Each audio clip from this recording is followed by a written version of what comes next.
আজকের এই মূল দাবিটা কি আপনাদের যদি বলতেন? আমাদের দাবি খুব সুস্পষ্ট। আমরা 5 দফা দাবি সারা বাংলাদেশের সমস্ত চিকিৎসক, শিক্ষক এবং ছাত্রছাত্রীদের আমাদের একই দাবি।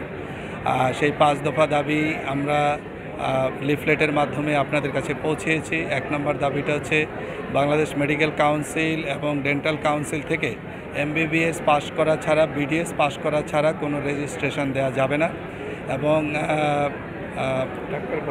ডাক্তার পদবি ব্যবহার করতে পারবে না। আপনারা জানেন যে সারা বাংলাদেশে এই ডাক্তার পদবি ব্যবহার করাতে মানুষ ভুল চিকিৎসা, অপচিকিৎসার সম্মুখীন হচ্ছে।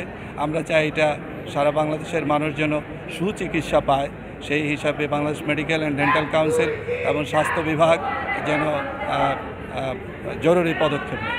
এবং এই বিষয়ে আমাদের দ্বিতীয় দাবি হচ্ছে যে সমস্ত সম্পন্ন যে সমস্ত প্রতিষ্ঠানগুলো আছে, স্বাস্থ্য প্রতিষ্ঠানগুলো, সেই প্রতিষ্ঠানগুলো যদি তাদের সম্মত যদি অবস্থান ধরে না রাখতে পারে, তাহলে সেগুলোকে অবিলম্বে বন্ধ করতে হবে।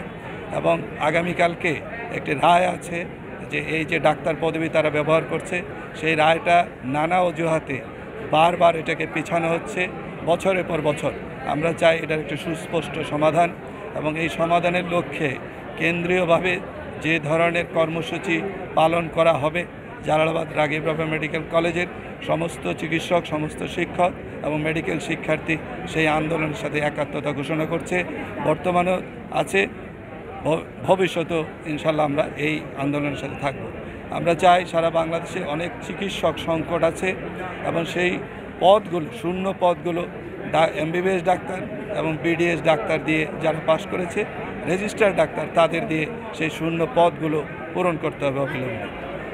এবং আরেকটা জিনিস আপনারা জানেন যে সারা বাংলাদেশে বিভিন্ন জায়গায় চিকিৎসা দিতে গিয়ে ডাক্তাররা নিগৃহীত হচ্ছে এবং আমরা চাই যে সেই কর্মক্ষেত্রে ডাক্তারদের নিরাপত্তা নিশ্চিত করতে হবে। এই হচ্ছে আমাদের সুস্পষ্ট দাবি। আমরা সারা বাংলাদেশে যে কেন্দ্রীয়ভাবে যে কর্মসূচি পালন করা হচ্ছে, সেই কর্মসূচির অংশ হিসাবে আমরা বহির্বিভাগে চিকিৎসা বন্ধ রেখেছি। আমরা ইনডোরে নতুন কোনো রোগী ভর্তি দিচ্ছি না। আমরা রুটিন অপারেশন আমরা করছি না। শুধুমাত্র আমরা যেগুলো লাইফ সেভিং যে সমস্ত ডিপার্টমেন্টগুলো রয়েছে, যে সমস্ত জায়গায় যদি আমরা চিকিৎসা না দিই রোগী মারা যাওয়ার সম্ভাবনা আছে, আমরা শুধুমাত্র সেই ইমার্জেন্সি সার্ভিসটা আমরা চালু রেখেছি, কিন্তু আমরা রুটিন সমস্ত জিনিস আমরা বন্ধ করে দিয়েছি। এবং কেন্দ্রীয়ভাবে সামনের দিনগুলোতে যে ধরনের কর্মসূচি আসবে সেটার সাথে জালালাবাদ রাগিব রাবেয়া মেডিকেল কলেজ একাত্মতা ঘোষণা করছে।